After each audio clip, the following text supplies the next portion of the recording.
Hello friends, welcome to my channel success fibre classes. आप सब कैसे हैं? आई होप सो आप सभी अच्छे होंगे। तो आज मैं वापस से आप लोगों के लिए जो एचटेट का हमारा जो सिलेबस चल रहा था टीजीटी के लिए, वो मैं दोबारा आप लोगों को शुरू करा रही हूँ। ठीक है।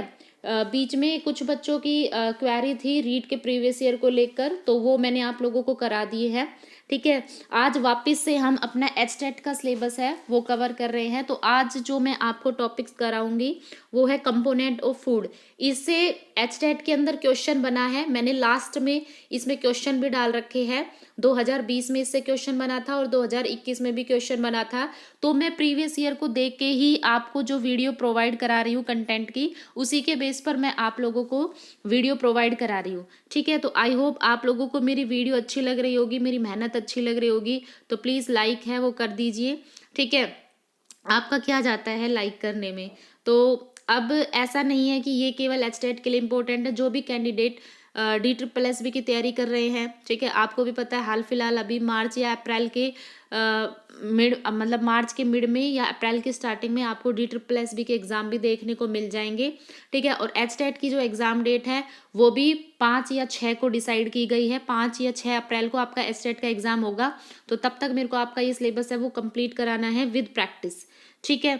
तो आई होप आप लोगों को ये सब चीज़ें अच्छी लग रही होगी और ये जो PDF है आपको टेलीग्राम चैनल पर मिल जाएगी। तो चलिए शुरू करते हैं हम। कंपोनेंट ऑफ फूड, देखो यहाँ पे मैंने एक फ्लो चार्ट है वो दिखाया है। ठीक है। अब ये मेरे पास जो बुक है उसके अंदर ये फ्लो चार्ट है, तो मैंने वहीं से इसकी पिक्चर है क्लिक कर ली। देखो फंक्शन के बेस पर फूड कंपोनेंट को यहाँ पर डिवाइड किया गया है। ठीक है। एक है जो हमारे एनर्जी प्रोवाइडिंग कंपोनेंट है। ठीक है। दूसरे हैं जो हमारी बॉडी को बिल्ड करने का काम करते हैं, मतलब हमारे शरीर का निर्माण करते हैं। और दूसरे वो होते हैं जो हमारे शरीर को सुरक्षा प्रदान करते हैं। ठीक है। कहीं ना कहीं मतलब इम्यूनिटी प्रोवाइड कराने का काम करते हैं, सुरक्षा प्रोवाइड कराने का काम करते हैं। तो सबसे पहले वो कंपोनेंट जो हमें एनर्जी प्रोवाइड कराते हैं, तो एनर्जी जो प्रोवाइड कराते हैं वो होते हैं कार्बोहाइड्रेट, फैट और प्रोटीन। ये तीनों हमारे एनर्जी प्रोवाइड कराने वाले कंपोनेंट है। ठीक है। क्योंकि क्वेश्चन इससे भी बन सकता है, तो आपको ये फ्लो चार्ट याद होना चाहिए। वो कंपोनेंट जो हमारी बॉडी को बिल्ड करने का काम करते हैं, जो हमारे शरीर का निर्माण करते हैं, वो होते हैं प्रोटीन, मिनरल्स और वाटर। ठीक है। और वो कंपोनेंट जो हमारे शरीर को प्रोटेक्शन प्रोवाइड करते हैं, तो उसके अंदर कौन आता है? हमारा विटामिन्स आता है, मिनरल्स आते हैं, प्रोटीन आते हैं और वाटर आता है। ठीक है। तो अब हम डिस्कस करेंगे। तो सबसे पहले देखो यहाँ पे कार्बोहाइड्रेट की बात की हुई है। ठीक है। कार्बोहाइड्रेट जो होता है ये एनर्जी का एक सबसे इम्पोर्टेंट सोर्स होता है। ठीक है। इसके अंदर बेसिकली कौन होता है? कार्बन होता है, हाइड्रोजन होता है और ऑक्सीजन होता है। इनका जो रेशो होता है वो होता है 1:2:1। ठीक है। अब जो कार्बोहाइड्रेट होता है ये हमारी बॉडी के अंदर ग्लाइकोगन की फॉर्म में स्टोर होता है। ठीक है। तो ये क्वेश्चन आपसे पूछा जा सकता है कि जो कार्बोहाइड्रेट है वो किस तरह से स्टोर होता है हमारी बॉडी में, तो ये ग्लाइकोजन की फॉर्म में हमारा स्टोर होता है। ठीक है। ग्लाइकोजन क्या होता है ये मैंने आपको पिछली क्लास में बताया था कि जब बहुत सारी ग्लूकोज यूनिट मिलती है तो ग्लाइकोजन की फॉर्मेशन करती है। ठीक है। अब यहाँ पे बात आती है कि इससे कितनी एनर्जी मिलती है। तो कार्बोहाइड्रेट का अगर हम 1 ग्राम कंज्यूम करते हैं तो उस 1 ग्राम से ही यहाँ पे 4.2 किलो कैलोरी एनर्जी है वो हमें मिलती है। तो पिछली बार यहाँ से क्वेश्चन पूछा गया था कि सबसे ज़्यादा एनर्जी है वो हमें किससे मिलती है, तो ये पूछा गया था रीट के अंदर। ठीक है। कि सबसे ज़्यादा एनर्जी है वो किससे मिलती है, तो आगे मैं बताऊंगी कि सबसे ज़्यादा एनर्जी हमें किससे मिलती है, एनर्जी का ऑर्डर। तो यहाँ पे इससे कितनी मिली? 4.2 किलो कैलोरी। मतलब अगर आप इसका 1 ग्राम भी अगर कंज्यूम करते हैं तो उससे इतनी एनर्जी है वो आपको मिलती है। उसके बाद जो कार्बोहाइड्रेट होता है ये 2 फॉर्म में होता है, एक स्टार्च की फॉर्म में होता है और एक शुगर की फॉर्म में होता है। स्टार्च की फॉर्म में देखा जाए तो स्टार्च की फॉर्म में किस किस में होता है? चपाती में होता है, राइस में होता है, पोटैटो में होता है, फूड ग्रेन होता है और बनाना होता है। इसमें जो कार्बोहाइड्रेट है वो स्टार्च की फॉर्म में होता है। और शुगर की फॉर्म में किस किस में होता है? शुगर में होता है जगरी, जगरी का मतलब होता है गुड़, और रेजिन का मतलब होता है किशमिश और पाम। ठीक है। इनमें किस में फॉर्म में होता है? ये शुगर की फॉर्म में प्रेजेंट होता है। ठीक है। अब उसके बाद नेक्स्ट है यहाँ पे स्टार्च की प्रेजेंस को पता लगाने के लिए क्या होता है? एक आयोडीन सॉल्यूशन का टेस्ट भी होता है। तो वो जो आयोडीन सॉल्यूशन का टेस्ट होता है वो स्टार्च की प्रेजेंस को मतलब बताने के लिए होता है। उसके बाद आता है इसके फंक्शन। तो फंक्शन है ये क्या मतलब इसके फंक्शन क्या होते हैं, एक तो ये हमारी बॉडी को एनर्जी प्रोवाइड कराने का काम करता है, दूसरा ये क्या करता है, ये सेल वॉल की फॉर्मेशन करता है प्लांट में, ठीक है। और हमें पता है कि प्लांट की जो सेल वॉल है वो किससे बनती है, सेल्यूलोज से, और ये सेल वॉल बनाने का काम कौन करता है, कार्बोहाइड्रेट ही करता है, ठीक है। तो आई होप आपको कार्बोहाइड्रेट अच्छे से समझ आ गया होगा। उसके बाद फिर आता है प्रोटीन। प्रोटीन जो है सबसे पहले इसका शब्द का इस्तेमाल किसने किया था, जे बर्जीलियस ने किया था, ठीक है। जो प्रोटीन होता है, ठीक है, तो जो नाइट्रोजन हमें मिलता है वो प्रोटीन से ही मिलता है, ठीक है। तो सबसे पहले प्रोटीन शब्द को किसने दिया था, जे बर्जीलियस ने। और जो नाइट्रोजन मिलता है, ठीक है, वो हमारी बॉडी जो नाइट्रोजन निकालती है, ड्राइव करती है, वो प्रोटीन से करती है। और एनिमल के अंदर जो मोस्ट एबंडेंट प्रोटीन है, मतलब जानवर में अगर हम देखें, एनिमल में देखें, तो सबसे ज़्यादा जो मात्रा में प्रोटीन पाया जाता है वो पाया जाता है कोलाजन, ठीक है। और अगर हम प्लांट की बात करते हैं कि पौधे में सबसे ज़्यादा प्रोटीन कौन सा पाया जाता है, तो वो पाया जाता है रुबिस्को, ठीक है। उसके बाद अब ये क्या होता है, जो प्रोटीन होता है, जैसा कि मैंने चार्ट में बताया था, ये बिल्डिंग ब्लॉक होता है बॉडी का। ये हमारे शरीर को हमारे शरीर के निर्माण में ये क्या होता है, इंपॉर्टेंट रोल प्ले करता है, ठीक है। तो इसलिए इसको बिल्डिंग ब्लॉक भी बोला जाता है बॉडी का। अब इसकी 1 ग्राम कंज्यूम करने से हमें कितनी एनर्जी मिलती है, तो इससे हमें, अगर हम इसका 1 ग्राम प्रोटीन कंज्यूम करते हैं तो हमें 5.65 किलो कैलोरी एनर्जी है वो हमें मिलती है, ठीक है। अब अगर प्रोटीन की डेफिशिएंसी हो जाती है हमारे फूड के अंदर, तो इससे जो डिजीज़ होती है वो होती है क्वासी ओरकर और मैरास्मस डिजीज़ होती है। ये प्रोटीन की डेफिशिएंसी से होने वाली डिजीज़ है, ठीक है।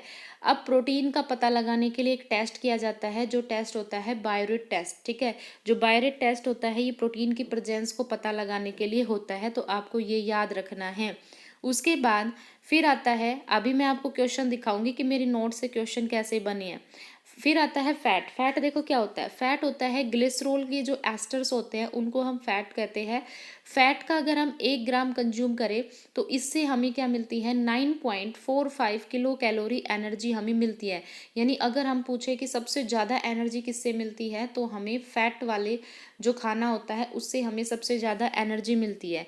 तो अगर अब आप यहाँ आपसे एनर्जी का ऑर्डर पूछा जाए तो सबसे ज़्यादा एनर्जी हमें किससे मिलती है, फैट से। कितनी बताई थी, 9.45 किलो कैलोरी, ठीक है। उसके बाद फिर हमें किससे मिलती है, प्रोटीन से मिलती है, ठीक है। प्रोटीन से हमें कितनी मिलती है, ये मैंने आपको बताया था 5.65 किलो कैलोरी। और लास्ट में हमें किससे मिलती है, कार्बोहाइड्रेट से। और इससे हमें कितनी मिली थी, 4.2 किलो कैलोरी एनर्जी हमें मिली थी। तो ये क्या है, इसका एनर्जी ऑर्डर है, ठीक है। अब उसके बाद आता है कि अब यहाँ पे एक फैक्ट है क्या, जो कैमल का हम्प होता है, मतलब आपने देखा होगा ना कि जो ऊंट होता है उसमें इस तरह से एक कुबड़ होता है जिसको हम्प बोलते हैं। तो अब इसके पीछे फैक्ट क्या होता है, देखो लॉजिकल। जो कैमल होता है, आप उसको, मतलब वो डेजर्ट के अंदर रहता है, तो वो काफ़ी टाइम तक मतलब डेजर्ट में रह सकता है। और आपको पता है कि डेजर्ट में पानी दूर दूर तक देखने को नहीं मिलता, लेकिन कैमल है वो वहीं पर मतलब विराजमान होता है, ठीक है। कैमल वहीं पे रहना पसंद करता है और वो इतने लंबे टाइम तक वो वहाँ पे मतलब बिना पानी के भी रह सकता है और बिना खाने के भी रह सकता है। तो इसका लॉजिकल रीज़न क्या होता है, क्योंकि जो कैमल का हम्प होता है, जो कुबड़ होता है, उसमें क्या होता है, फैट बहुत ज़्यादा मात्रा में होता है, ठीक है। और हमें पता है कि जो फैट होता है वो डाइजेस्ट भी धीरे धीरे होता है, ठीक है। तो वहाँ पे क्या होता है कि हाई अमाउंट ऑफ फैट होने की वजह से जो कैमल होता है, इसलिए उसको क्या होती है, जो भूख होती है वो कम लगती है, ठीक है। तो ये था इसके पीछे एक लॉजिकल फैक्ट, ठीक है। उसके बाद जो फैट होता है हमारा, ये वाटर में इंसोल्यूबल होता है, मतलब वाटर में जो फैट होता है नहीं घुलता है। आप अपने घरों में देखते हो कि जब आप घी को पानी में डाल देते हो तो क्या वो घुलता है, नहीं, फैट ऊपर रहता है, पानी नीचे रहता है, ठीक है। उसके बाद क्या होता है कि जो फैट होता है ये सोल्यूबल होते हैं, जो ऑर्गेनिक सोलवेंट्स होते हैं उसमें, जैसे क्लोरोफॉल हो गया, बेंजीन हो गया, ठीक है, पेट्रोलियम हो गया, तो इन सब में क्या होता है, ये सोल्यूबल होता है। जो फैट होता है ना, आपने देखा होगा कि हमारे घरों में जो फैट होता है वो सॉलिड रहता है, कब तक, 20 डिग्री सेल्सियस टेम्परेचर तक ये सॉलिड होता है, ठीक है। और लेकिन जब इससे ज़्यादा टेम्परेचर होगा तो फिर क्या होगा, वो मतलब लिक्विड फॉर्म में कन्वर्ट होना शुरू हो जाएगा। तो 20 डिग्री सेल्सियस तक जो फैट होता है ये हमारा सॉलिड फॉर्म में होता है, ठीक है। अब यहाँ पे हमने क्या पढ़ा, आज कार्बोहाइड्रेट पढ़ा, प्रोटीन पढ़ा, ठीक है, और हमने क्या पढ़ा, फैट पढ़ा, ठीक है। विटामिन जो है वो मैं कल की क्लास में कराऊंगी। विटामिन्स है वो मोस्ट इंपॉर्टेंट टॉपिक है, क्योंकि इसमें जो विटामिन्स हैं उनके आपको केमिकल नेम पूछे जाते हैं और उनसे होने वाली डिजीज पूछी जाती है, तो वो हम कल की क्लास में करेंगे। अब हम करते हैं जो एचटेट में क्वेश्चन यहाँ से पूछा गया था वो। देखो, पहला क्वेश्चन ये पूछा गया था 2020 के अंदर था शायद, आप देख लेना। ये पूछा गया था कि जो राइस वाटर होता है वो turns blue black on addition of few drops of iodine solution. मतलब ये कह रहा है कि जो जैसे हम चावल धोते हैं, ठीक है, अब हमने चावल के पानी को अलग रख लिया। अब जब उस चावल के पानी में जब हम आयोडीन का सॉल्यूशन डाल देते हैं, कुछ ही ड्रॉप्स अगर हम डाल देते हैं, तो वो हो जाता है ब्लू ब्लैक कलर का हो जाता है। या फिर जैसे आलू है ना, आलू जैसे आपने छील लिया और आलू छील दिया और उसके ऊपर जब आप आयोडीन सॉल्यूशन डाल देते हो तो वहाँ पे ब्लू ब्लैक कलर का हो जाता है ना। तो ये कहता है कि ये किसकी इंडिकेशन करता है, तो ये मैंने आपको अभी बताया था। आयोडीन सॉल्यूशन जो टेस्ट होता है ये किसके लिए किया जाता है, ये स्टार्च के लिए किया जाता है। आपने देखा भी होगा तो कि जैसे जब हम आलू को छीलते हैं तो कई बार आलू क्या होता है, बीच में से बैंगनी बैंगनी सा नज़र आता है, तो उसमें क्या होता है, high amount of starch present होता है, ठीक है।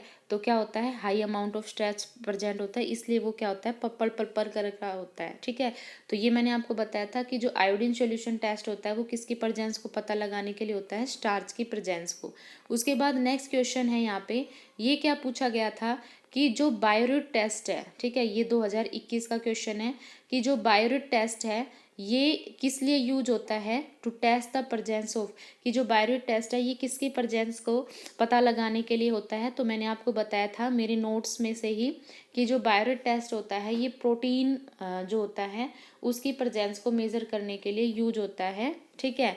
तो ये यहाँ पे इससे क्वेश्चन पूछा गया था। एक क्वेश्चन और पूछा गया था, उसकी मैं पिक्चर लेना भूल गई, तो कल की वीडियो में मैं बता दूंगी कि कार्बोहाइड्रेट से ही पूछा था वो क्वेश्चन, ठीक है। तो आप देख सकते हो कि कैसे जो क्वेश्चन हैं बिल्कुल मतलब मेरे नोट्स में से बन रहे हैं, ठीक है। तो मैं आपको बिल्कुल ऊपर वाले लेवल का पढ़ा रही हूँ, ऐसे बच्चों वाले कंटेंट आपको प्रोवाइड नहीं करा रही, ठीक है। तो आई होप आप लोगों को वीडियो अच्छी लग रही है, तो चैनल को ज़्यादा से ज़्यादा लाइक कीजिए, शेयर कीजिए, सब्सक्राइब कीजिए। Thank you very much.